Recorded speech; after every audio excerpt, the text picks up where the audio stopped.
streets are empty.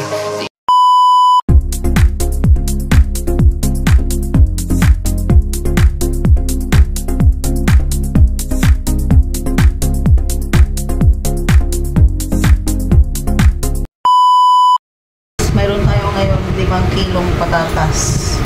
Ang gawin natin to guys, balatan natin to. Kasi gawin natin french fries. Balatan muna natin.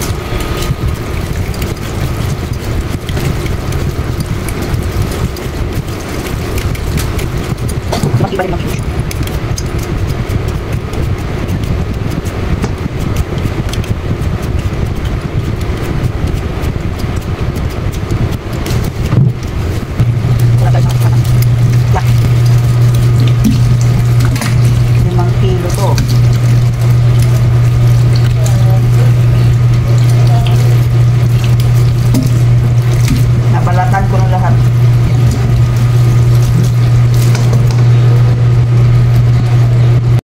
Na yung patatas natin guys. Ngayon try natin to kung anong kalabasan yung gagawin natin.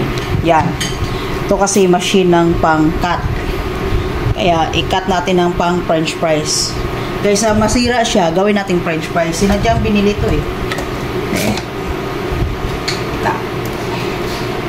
Long pala to, pero so nakakatakot naman to. Yan pala guys, ito yung kalabasan niya.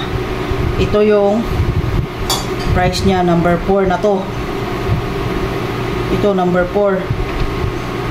Then, kailangan pala to, nipis-nipisan pa siya.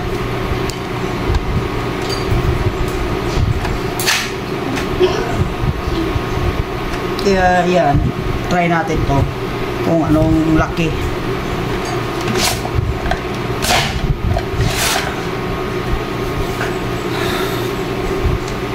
Ito guys, slice ng french fries talaga siya.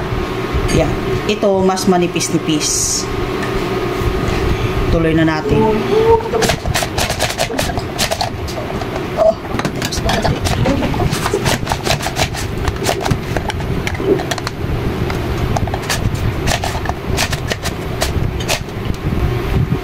Bali ito na lahat guys, ang unang batch natin na nagawa na french fries.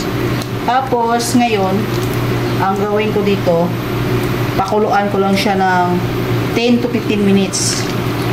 Ang ihapok, tapos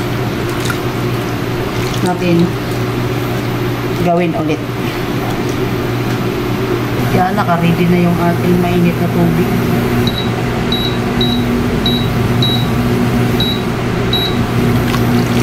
Pakuluan lang natin siya.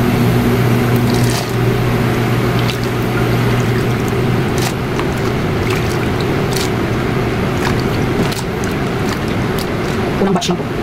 Kasi marami 5 kilo talaga.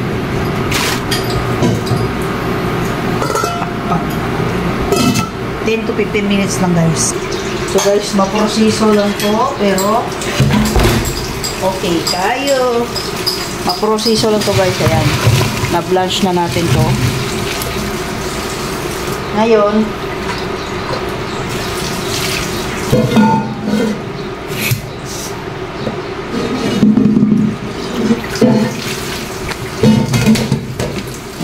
thank you guys.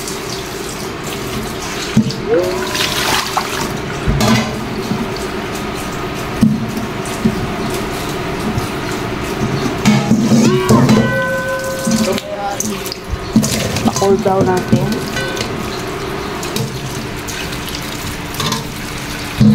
Ganito lang magawa ng pang french fries guys.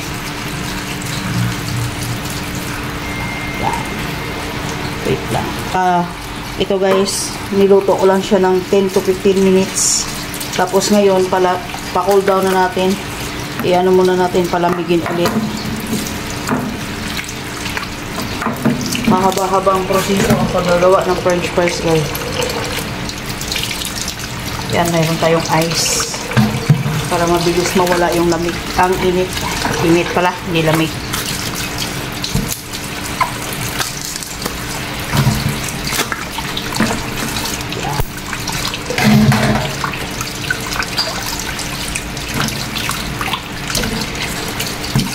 Lamigin natin. Tanggalin natin yung lamig. Yan.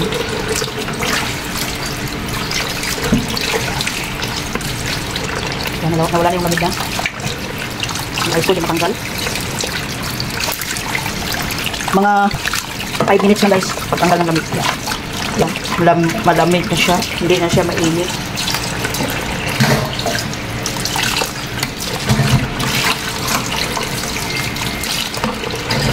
Proseso ng ating paggagawa ng french fries.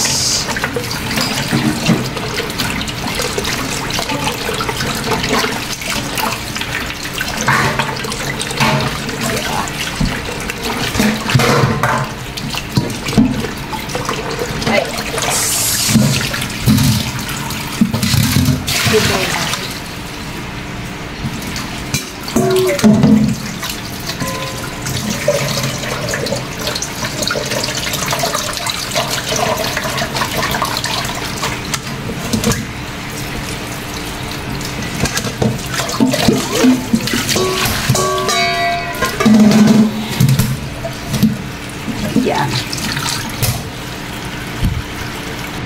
Ito na siya, 'di ba? Gi-slice natin, then pinakaluan sa mainit na tubig, tapos pinalamig, pinadrain. Tapos ngayon guys, ito naman siya, i-dry na naman natin siya. Pagka dry nito, then 24 hours, lagay muna natin sa freezer para ma-freeze siya. And guys, kaya nilagyan ko yan siya ng towel para yung tubig niya madrain talaga siya guys. Yan. Ang ating french fries. Homemade french fries lang to guys. Tinuturo ko lang kung paano gawin. Yan. Ngayon, pag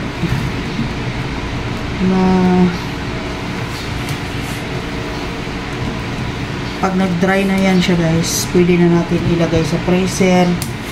Pagka naka-press siya kung nagmamadali ka na maluto agad, i-press muna siya ng mga 30 minutes, pero mas maganda 24 hours or matagal siyang nasa freezer, tapos tsaka mo siya iprito. Frozen para maganda yung kalabasan mo. Yan. Ngayon, i-air dry lang natin to siya. Patuyuin natin to. Pansin nyo, yung patatas, hindi siya nangitim. Kasi ang ginawa ko yan dyan, guys. Binabad sa tubig habang nakaslay. Nahapkok na to eh. Kaya mabilis lang ito ilumpo. Ngayon, dyan, nakatry na. Pag natuyo, tsaka natin lagay ulit sa ref. Yeah. Mamaya, pakita ko sa inyo. Bukan natin na. Mag-try tayo na magprito. Guys, ito na pala yung nangyari sa ating ginawang french fries. Yung 5 kilo natin na ginawang french fries, guys, ito ready to fry na to siya. Naka-blanch na po to siya. Napatuyo na natin. Then, ilagay na lang natin to sa fridge. Kung gustong mag-prito, ready to prito na lang guys. Yan. Yan ang ating homemade french fries. Thank you for watching Dubs Cooking. Don't forget to like, comment, and share. Thank you guys. Bye.